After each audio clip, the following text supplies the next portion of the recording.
ప్రేమధార Bible అధ్యయన పాఠశాల శ్రోతలకు స్వాగతం.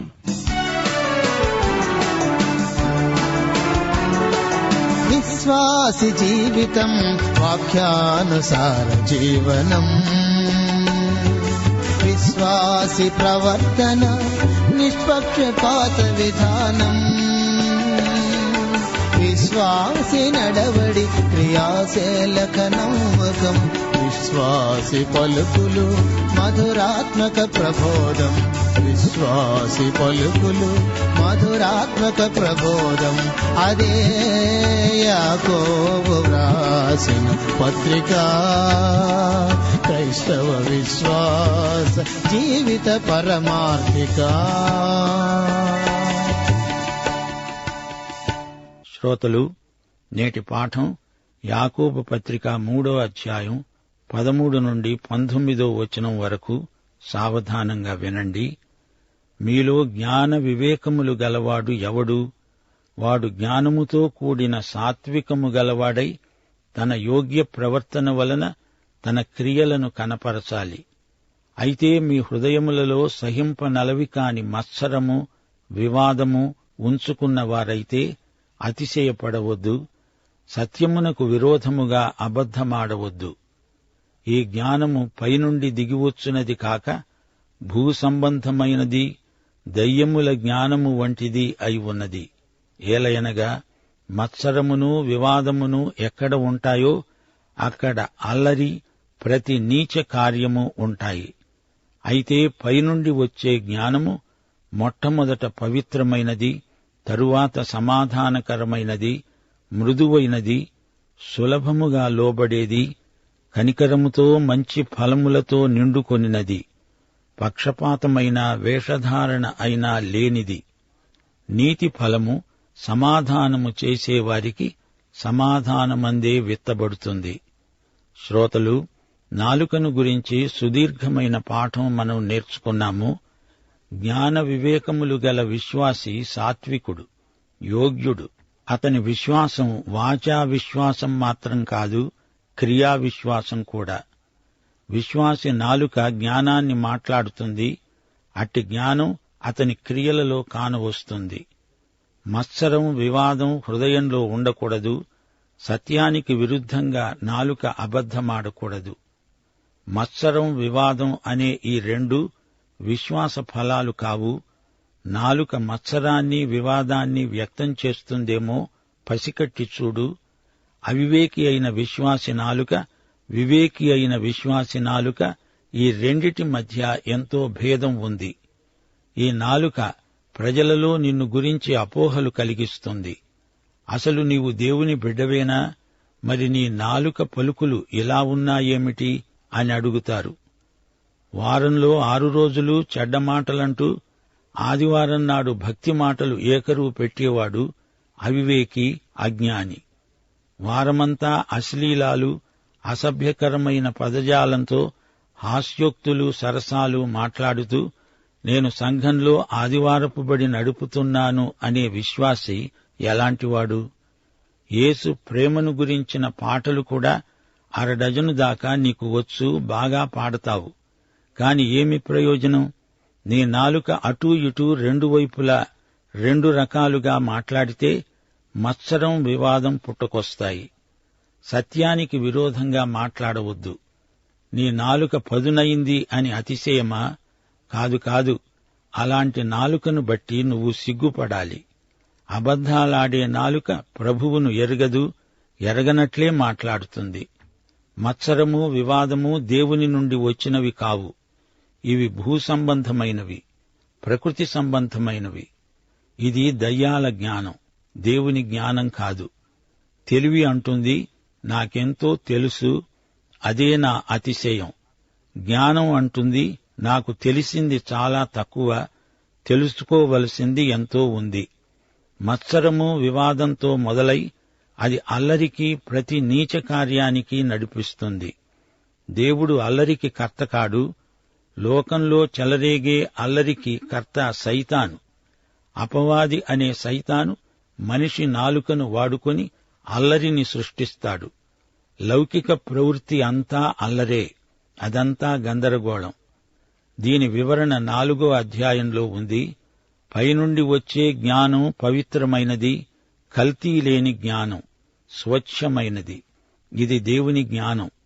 దేవుని నుండే వస్తుంది, సమాధానకరమై మృదువై దేవుని వాక్యానికి, దేవుని చిత్తమునకు సులభంగా లోబడుతుంది. ఈ జ్ఞానం కనికరయుతమైనది, మంచి ఫలములతో నిండి ఉన్న జ్ఞానమిది. పక్షపాతమెరుగనిది, వేషధారణ లేనిది, నిరాడంబరమైనది. శ్రోతలు, లోకములోని దుష్టత్వం కేవలం మానవుడి నిర్వాకం కాదు, అందులో సైతాను హస్తమున్నది. అది పైనుండి కాదు, అధోలోకము నుండి, సైతాను నుండి వచ్చింది. వివాదము, మత్సరము ఉన్న చోట దేవుడుండడు. ఇక్కడ యాకోబు నీతి ఫలాన్ని గురించి మాట్లాడుతున్నాడు. సమాధానానికి ముందు నీతి ఉండాలి. నీతి లేకుండా సమాధానం లేదు. కీర్తనలు 85:10. కృపాసత్యములు కలుసుకున్నాయి, నీతి సమాధానములు ఒకదానినొకటి ముద్దు పెట్టుకున్నాయి. అయితే ఈ రోజున నీతి సమాధానములు ఎడముఖం పెడముఖం అన్నట్లు ఒకదానికొకటి దూరంగా ఉన్నాయి. అదే నేటి సార్వత్రిక సమస్య. యాకోబు పత్రికలోని మొదటి 3 అధ్యాయాలలో విశ్వాసమంటే ఏమిటో క్షుణ్ణంగా పరిశీలించటం జరిగింది. ఇది మానసిక విశ్వాసం కాదు, రక్షించే విశ్వాసం పనిచేస్తుంది. ఇది క్రియాశీలమైన విశ్వాసం. మన విశ్వాసం సరైందో కాదో రుజువుపరిచేందుకు దేవుడు పరీక్షిస్తాడు. అనేకమైన కష్టనష్టాలు రానిస్తాడు. శ్రమల బడిలో మన విశ్వాసానికి కఠిన పరీక్షలొస్తాయి. శ్రమల ద్వారా మనం ఆలిచిప్పల్లో ఆణిముత్యాలమవుతాము. స్వాతివాన చినుకు అందులో పడి మూసుకుపోతుంది, ముత్యం రూపొందుతుంది. సంఘర్షణ గతించిపోతుంది. దేవుడు మనకు చెడుగు చేయడు. దేవుడు వాక్యం ద్వారా మనలను పరీక్షిస్తాడు. మనుషుల వైఖరులు కూడా మనకు పరీక్షలుగా పరిణమించవచ్చు. సత్క్రియలు కూడా మనకు పరీక్షే. చిట్ట చివరి పరీక్ష నాలుక. విశ్వాసి జీవితంలో యథార్థ విశ్వాసమే గెలుస్తుంది. ప్రియ శ్రోతలు, వింటున్నారా? జ్ఞానం అనుభవం ద్వారా వస్తుంది. కొత్తగా వచ్చిన విశ్వాసి వెంటనే బహిరంగ బోధలు చేయవచ్చా? మనం సిద్ధాంతాల చిలకలం కాము, పరిశుద్ధాత్మ పావురాలం. యాకోబు అసత్య జ్ఞానం ఎలా ఉంటుందో చూపుతున్నాడు. అలాగే సత్యజ్ఞానం ఎలాంటిదో వివరిస్తున్నాడు. పైకి జ్ఞానుల వలె కనపడాలని కొందరు బయలుదేరారు. వారిని దృష్టిలో ఉంచుకొని యాకోబు ఈ మాటలంటున్నాడు. తెలివిని ఊరిక కట్టెలు కొట్టే వ్యక్తికి పోల్చవచ్చు, కాని జ్ఞానం నేర్పరి అయిన వడ్రంగి. ఎన్నో గ్రంథాలు చదివి ఉండవచ్చు, గొప్ప పాండిత్యం కలిగిన వాడై అతిశయించవచ్చు, కాని అతడు అవివేకి, జ్ఞానము లేనివాడు. అన్నీ తెలిసిన మూర్ఖుడే అజ్ఞాని. అయితే జ్ఞాని తన తెలివిని సద్వినియోగపరచి ఇతరులకు గొప్ప మేలు చేస్తాడు. నిజమైన జ్ఞానం క్రీస్తునందలి విశ్వాసంతో పెనవేసుకొని పోయి ఉంటుంది. యోబు గ్రంథం 28వ అధ్యాయం 28వ వచనం, 2 తిమోతి 3వ అధ్యాయం 15వ వచనం. యెహోవాయందలి భయభక్తులే జ్ఞానమని, దుష్టత్వమును విడుచుటే వివేకమని దేవుడు నరులకు సెలవిచ్చాడు. క్రీస్తు యేసునందుంచవలసిన విశ్వాసము ద్వారా రక్షణార్థమైన జ్ఞానము మనకు కలుగుతుంది. జ్ఞానికి దేవుని చిత్తమే శాసనం, దేవుని మహిమే ధ్యేయం, గమ్యం. దేవుడు లేకుండా బ్రతికే మనిషి మూర్ఖుడని బైబిలు నిష్కర్షగా చెబుతుంది. ఈ ప్రపంచమంతటిలోకి సైతానంతటి మూర్ఖుడు మరొకడు లేడు. క్రీస్తునందు జ్ఞాని అయిన వ్యక్తి జీవితమే గొప్ప సాక్ష్యం. అనుదిన జీవితంలో విశ్వాసి చర్యలు అతని జ్ఞాన వివేకములను ప్రచురపరుస్తాయి. మాటల్లో చేతల్లో దేవుని బిడ్డల జ్ఞానం వ్యక్తమవుతుంది. మాటల్లో చేతల్లో ఒకే రీతిగా ఉంటుంది. దేవజ్ఞానం చాలా గొప్పది. దేవుని బిడ్డల సాత్వికంలో ఈ జ్ఞానం ఉంది. వ్యక్తిగతంగా నీవు చేసే పనుల్లో, పరిస్థితులకు నీవు స్పందించే విధానంలో దేవుని జ్ఞానం వ్యక్తమవుతుంది. పరిశుద్ధత దేవుని జ్ఞానమే. దేవునికి చెందినవారు సాత్వికులై పరిశుద్ధ జీవితం ద్వారా ప్రభువును మహిమపరుస్తారు. వినయ విధేయతలు గలవారై శాంతి సమాధానాలలో తమ సహనశీలాన్ని కనపరుస్తారు. ఆత్మ విషయమై దీనులైన వారిలో గొప్ప ఆధ్యాత్మిక బలం ఉంటుంది. సాత్వికులకు చెడుగును ఎదిరించే నిరోధక శక్తి అలవడుతుంది. మోషే గొప్ప సాత్వికుడు, నిజం. తన స్వవిషయాలలో సాత్వికుడేగాని దేవుని విషయాలలో ఎంతో పౌరుషం గలవాడు. యేసు ప్రభువు సాత్వికుడు, దీనమనస్కుడు. ఆయనలో ఉన్న ధైర్యం, ఆత్మశక్తి మానవాతీతమైన లక్షణాలు. ఆయనలో కర్కశత్వం లేదు, ఎంతో మృదువైన మనస్సు ఆయనది. సాత్విక జ్ఞానానికి ఆయనే విశ్వాసులకు మాదిరి, వరవడి. 1 పేతురు 2:22-23 వచనాలు. ఆయన ఏ పాపము చేయలేదు, ఆయన నోట ఏ కపటమూ కనపడలేదు.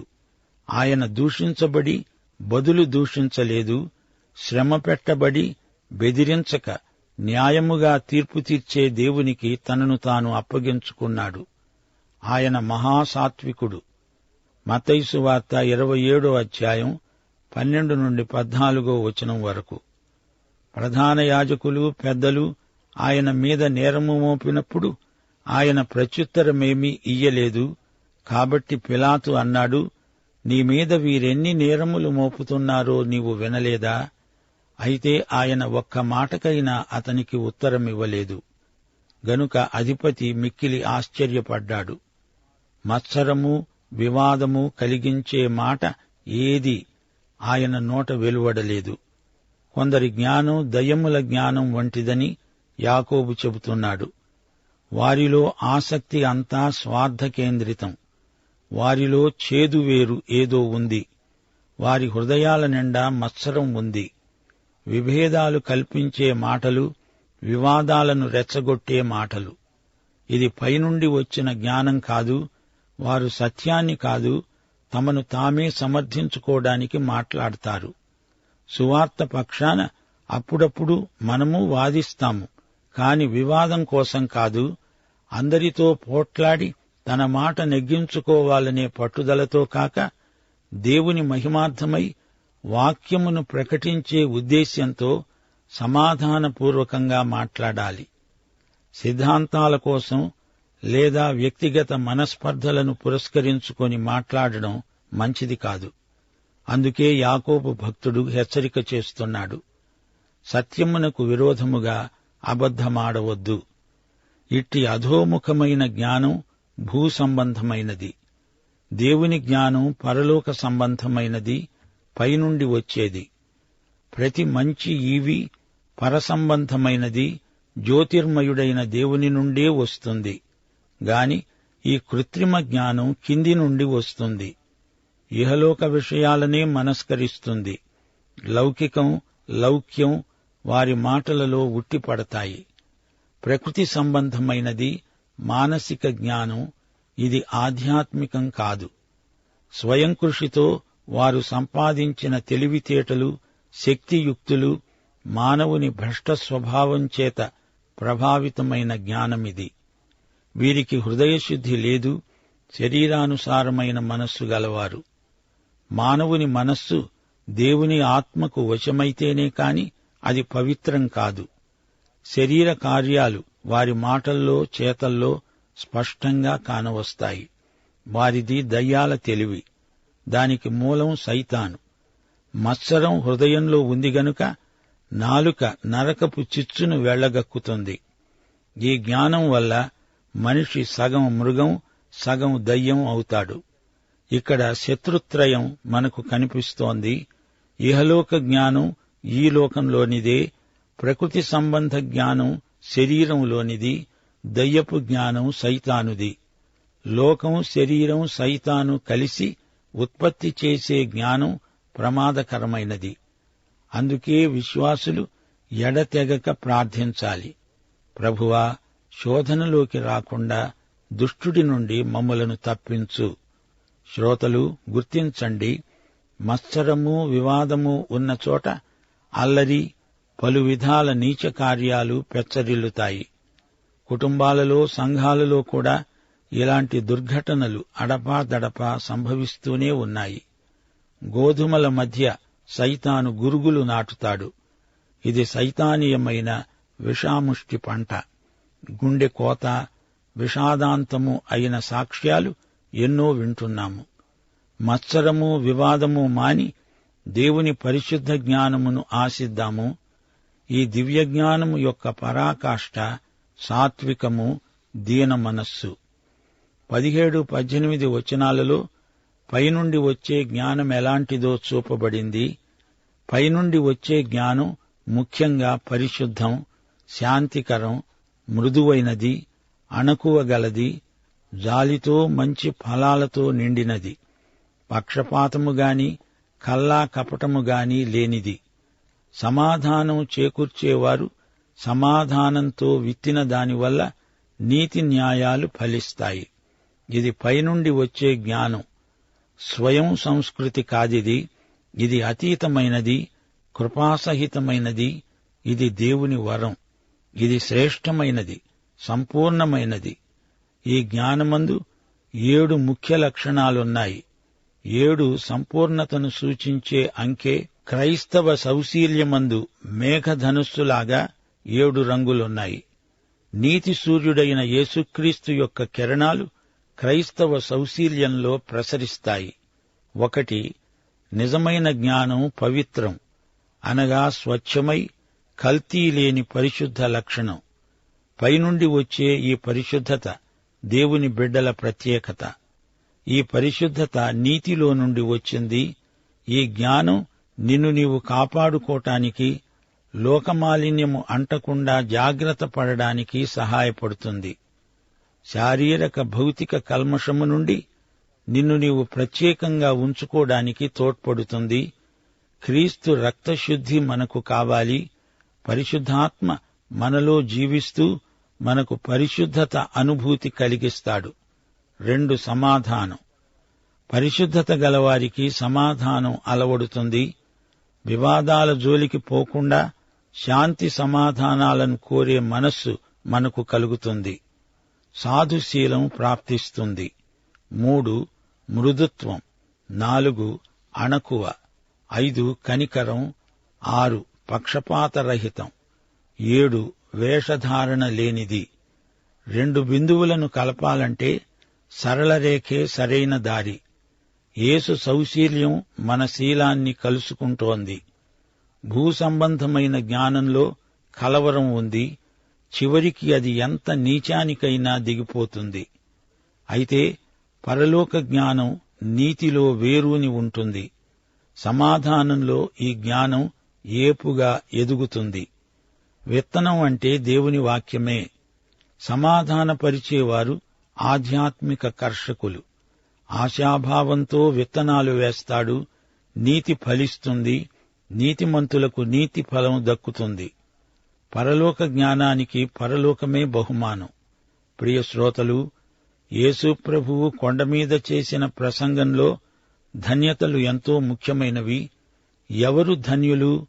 ఆత్మ విషయమై దీనులు, దుఃఖితులు, సాత్వికులు, నీతి కోసమై ఆకలి దప్పులు గలవారు, కనికరము గలవారు, హృదయశుద్ధి గలవారు, సమాధానపరిచేవారు, నీతి నిమిత్తము హింసలనుభవించేవారు ధన్యులు. వీరు సంతోషిస్తారు, ఆనందిస్తారు. పరలోకమందు వీరి ఫలం అధికం.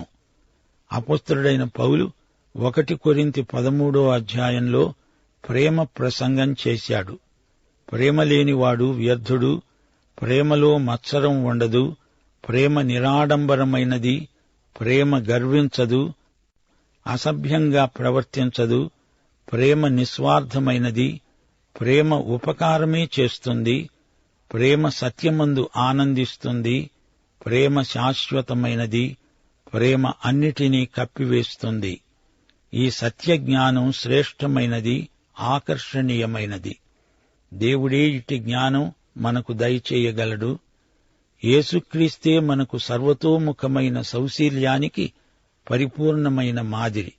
శ్రోతలు, మరచిపోకండి, నిజమైన జ్ఞానమేదో కృత్రిమమైన జ్ఞానమేదో తెలుసుకోండి. సత్యానికి విరుద్ధంగా అబద్ధం చెప్పకూడదు. క్రీస్తునందు మనం సోదరీ సోదరులం. సహోదరత్వమందు దేవుని ప్రేమ ప్రవర్తిల్లాలి. పైనుండి వచ్చిన జ్ఞానం పరలోక సంబంధమైనది. క్రింది జ్ఞానం నరకాగ్నికి సంబంధించినది. దానియేలు గ్రంథం 12వ అధ్యాయం 3వ వచనంతో ఈ పాఠం ముగించగోరుతాము. బుద్ధిమంతులైతే ఆకాశమండలములోని జ్యోతులను పోలిన వారై ప్రకాశిస్తారు.